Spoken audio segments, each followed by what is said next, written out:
Welcome back to the Everyday English Podcast, where we help you live your life in English.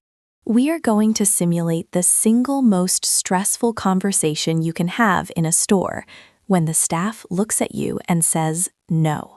Picture this. You are standing at the customer service desk. It is a busy Saturday.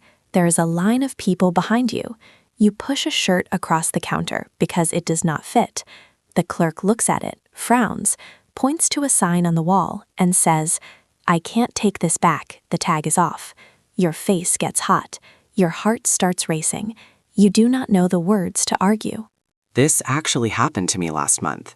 I bought a winter jacket that cost $50. It was too tight, but I had already thrown away the tag.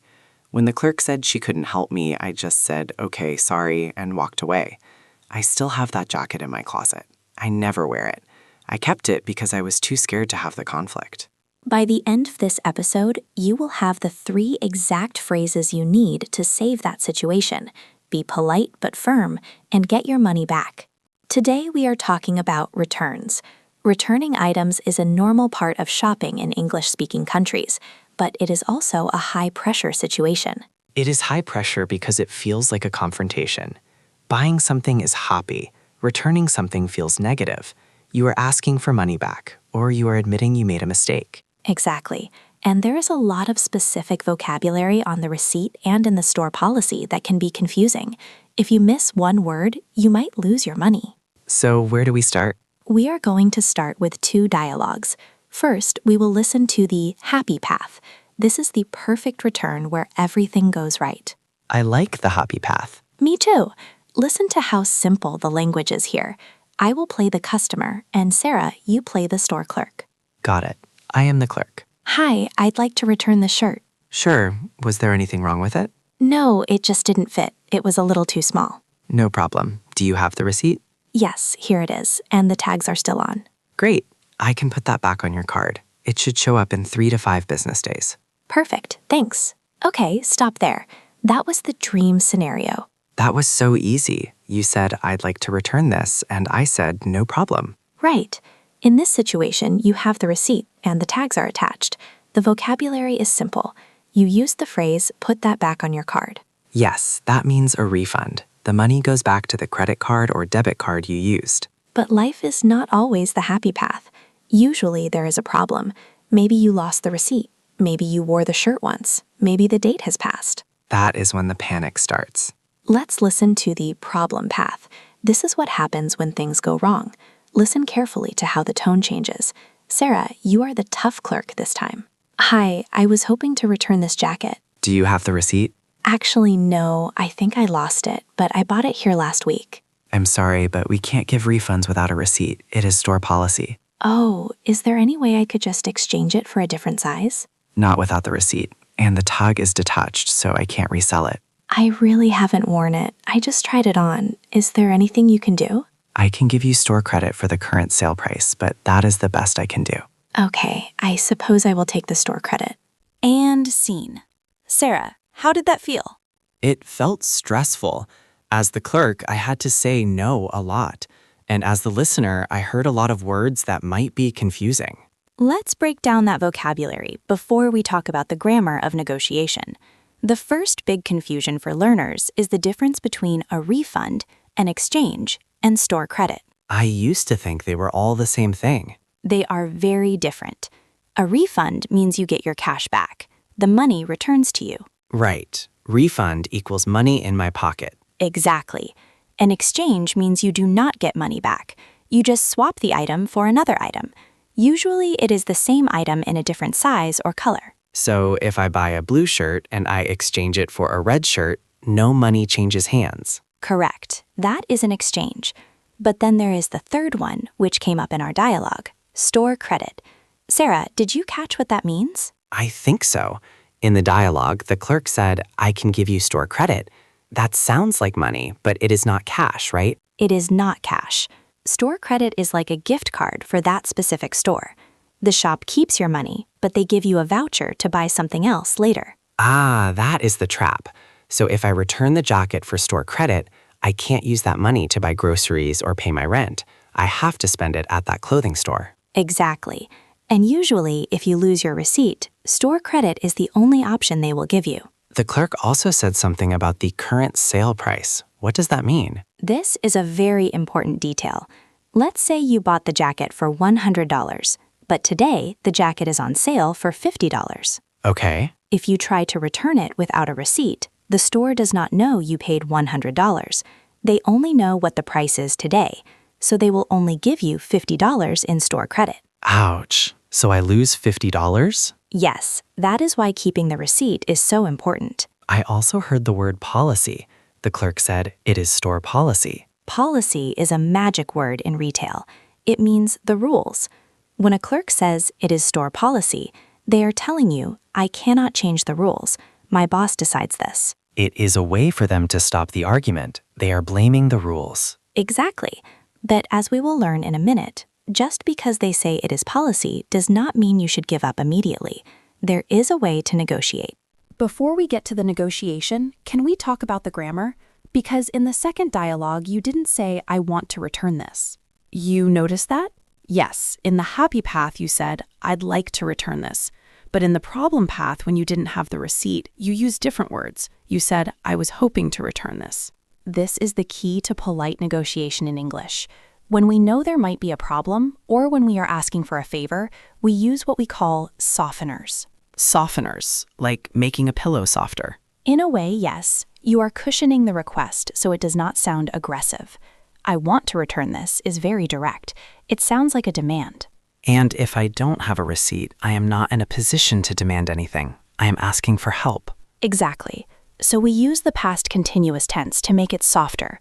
I was hoping to, or I was wondering if. Wait, why do we use the past tense? I was hoping. Are you not hoping right now? I am hoping right now. But in English, using the past tense creates a little bit of distance. It sounds less direct and more polite. It gives the other person space to say no without being rude. That is so interesting. So saying I am hoping is okay, but I was hoping is much more polite? Yes, it is the gold standard for customer service. Let's practice a few of these. I will give you a direct, aggressive sentence. I want you to turn it into a polite, softened request using I was hoping or I was wondering. Okay, I'm ready. The sentence is, I want a refund. That is very strong. Okay, let me soften it. I was wondering if I could get a refund. Perfect. See how you added if I could? That makes it a question, not a statement. Let's try another one. Take this back. Whoa, very rude.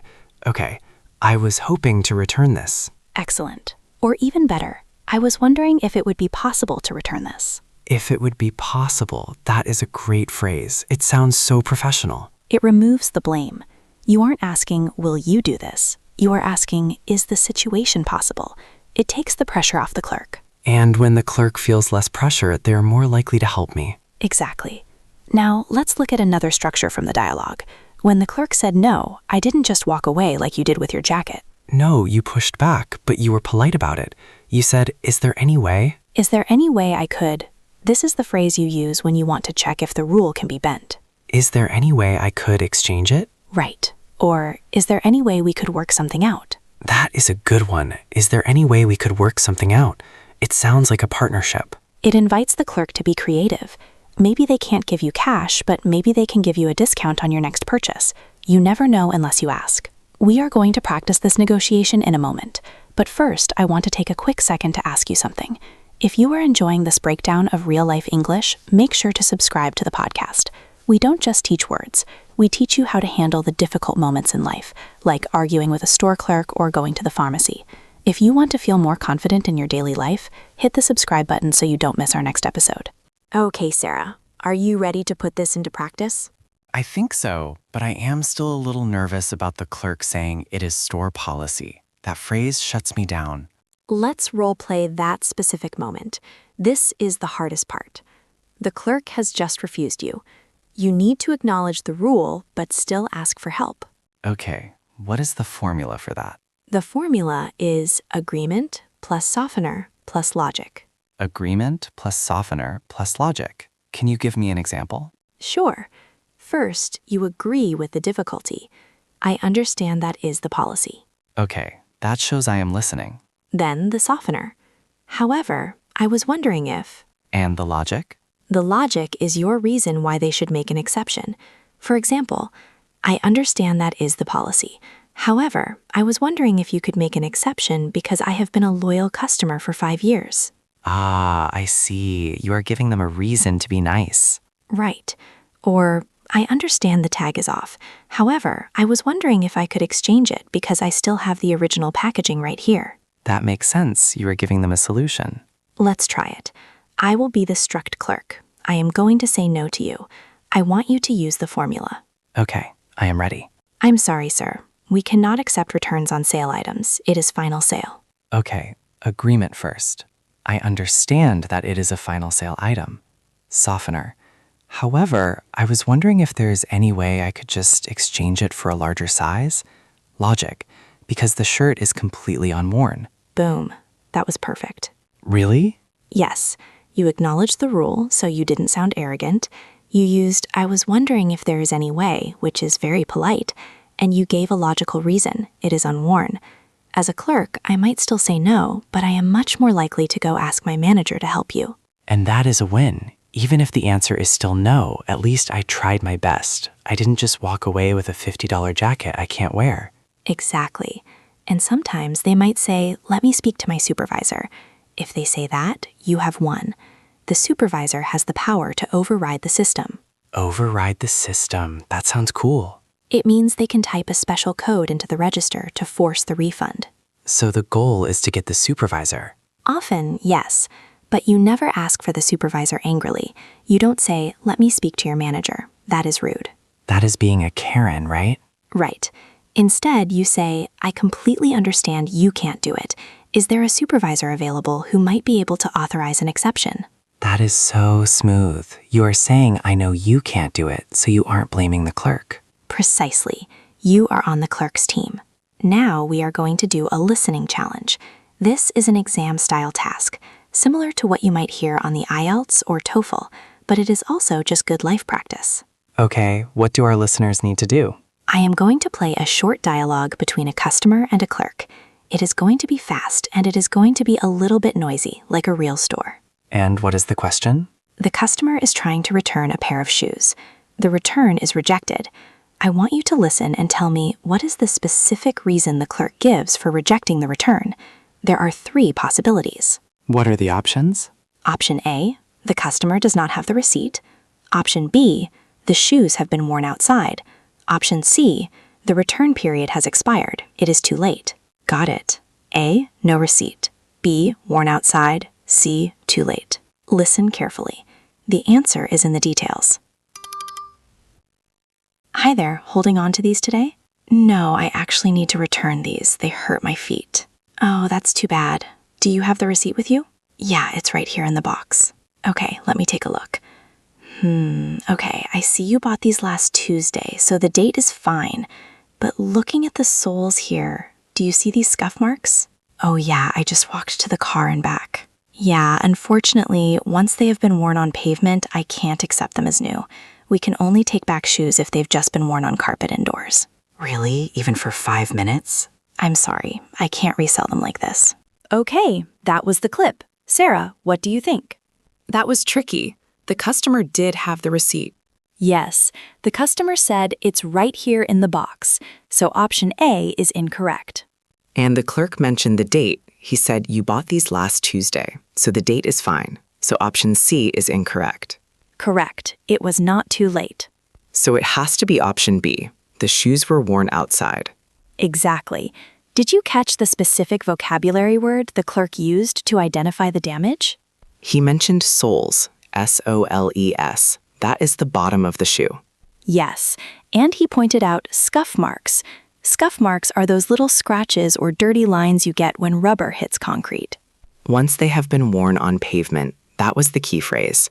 Pavement means the street or sidewalk. This is a very common policy in shoe stores in the US and UK.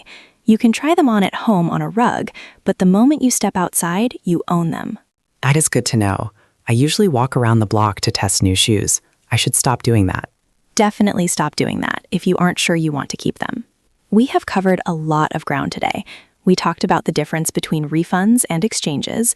We learned the agreement plus softener plus logic formula, and we practice listening for policy details. I feel much more confident now. I think I could actually go back to that store with my jacket. Well, maybe not that specific jacket since the tag is gone and it has been a month, but for the next one, absolutely. The biggest takeaway for me is the "I was wondering" phrase. It just changes the whole energy of the conversation. It really does. It turns a demand into a polite question. And sticking to the logic, giving them a reason to say yes. Before we go, I have a challenge for you this week. What is the homework? I want you to find a receipt. It can be a paper receipt from a grocery store or a digital receipt in your email from an online order. Okay. Go to the bottom of the receipt. There is always a block of small text called the fine print. Read it. Look for the words refund, exchange, and day limit, like 30-day return policy. Exactly. Try to understand the policy before you need to use it. It is great reading practice because the language is very formal. And finally, we want to hear from you in the comments. We want you to practice the softener. Yes, we want you to write a sentence using the phrase, "I was wondering if." Think of a favor you need to ask someone. Maybe asking your boss for a day off. Maybe asking a friend to borrow their car. Or asking a store to take back a shirt without a tag. Write your sentence in the comments. I was wondering if. We will read them and help correct your grammar. Good luck with your shopping and your returning. See you in the next episode. Bye.